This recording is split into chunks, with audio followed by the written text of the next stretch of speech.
page turners, and welcome back to the channel. I'm Matthew, the man with a hat who reads, and this is They Kill by Tim Waggoner. I wanted to talk about this book. After I finished it, I wasn't even gonna do a review for this book, but after I finished it, I kind of wanted to talk about it because this book is insane. But we're getting ahead of ourselves. So this is by Tim Waggoner. Previously by him, I've read some of his urban fantasy stuff that he wrote for Angry Robot. I read his Necropolis series, which is about a zombie private investigator, which was a lot of fun. And he also wrote the Shadow Watch novels, Night Terrors and Dreamstalkers, which were two of my favorite books from the Angry Robot imprint. Actually, they are right here. If you can read that, good for you. So I was excited to read something more from his horror veins, because that's where a lot of stuff is known for from him, is his horror stuff. I mean, he's received numerous honorable mentions in Best Horror of the Year. And in 2016, the Horror Writers Association honored him with the Mentor of the Year awards. He's published 40 novels and 3 collections of short stories.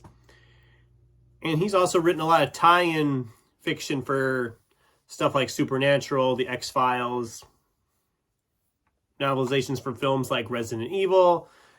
He's done a lot of writing in that kind of genre, but I've never really read anything in the horror vein by him. And I had seen this one, thought, hey, I liked his other stuff, I'll give this a try. And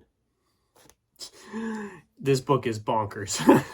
So it starts off that on the 1-year anniversary of this guy's death, he all of a sudden shows up. His sister is just freaking out because her brother is all of a sudden up and walking around. He's half decayed, half rotted away. And he now has this ability where he touches people and they literally dissolve to dust. It's weird. It gets weird. But you think that's weird? It gets weirder because the guy who brought him back has also turned other people in this young woman's life into monsters, essentially. One is an ex-boyfriend who was selling electronics, but now all of a sudden he's like half cyborg. He has some weird computerized voice in his head.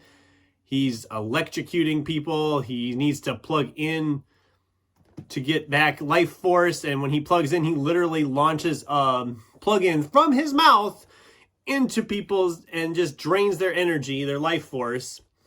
Another gal who's always been kind of this prude and is on this escapade to pretty much do away with any kind of sexual pleasure, all of a sudden becomes a nymphomaniac.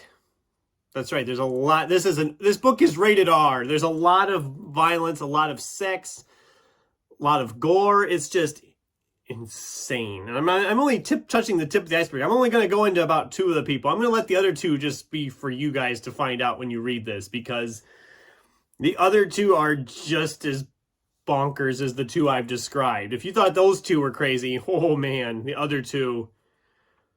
Oh, the other 2. So yeah, these people are attacking the gal, or trying to essentially sleep with the gal.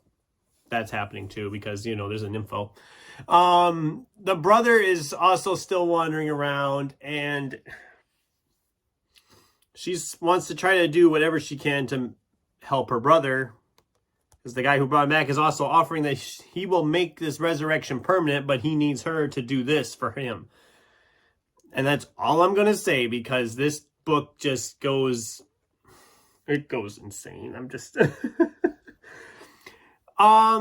it horror? Well, kind of. Some of the imagery, like I said, is very horrific. It's very terrifying and just plain strange. It does build up some suspense at times. I didn't care for how it ended. I thought, this isn't a very long book. I think it's like 200 and... It's not even 250 pages, just shy of 250 pages. And the ending wraps up, I think, almost too quick. I almost wanted a little bit more from the ending when they make the reveal about what's essentially going on. They kind of just go ding, ding, ding, ding, ding really fast to wrap everything up. And I thought, okay, we could have drawn that out for maybe another 15, 20 pages and just kind of go into a little more detail and really flesh it out. As it is, it's still an entertaining novel. It's like I said, it's bizarre, it's bonkers, it's insane. If you're looking for something just completely out there and bizarre, Tim Waggoner's They Kill will be that book for you. I did give it only 4 stars because, like I said, that ending was kind of a letdown just on how fast everything wrapped up. But as a whole, I really enjoyed this, and Waggoner is still an author I'm very much enjoying reading.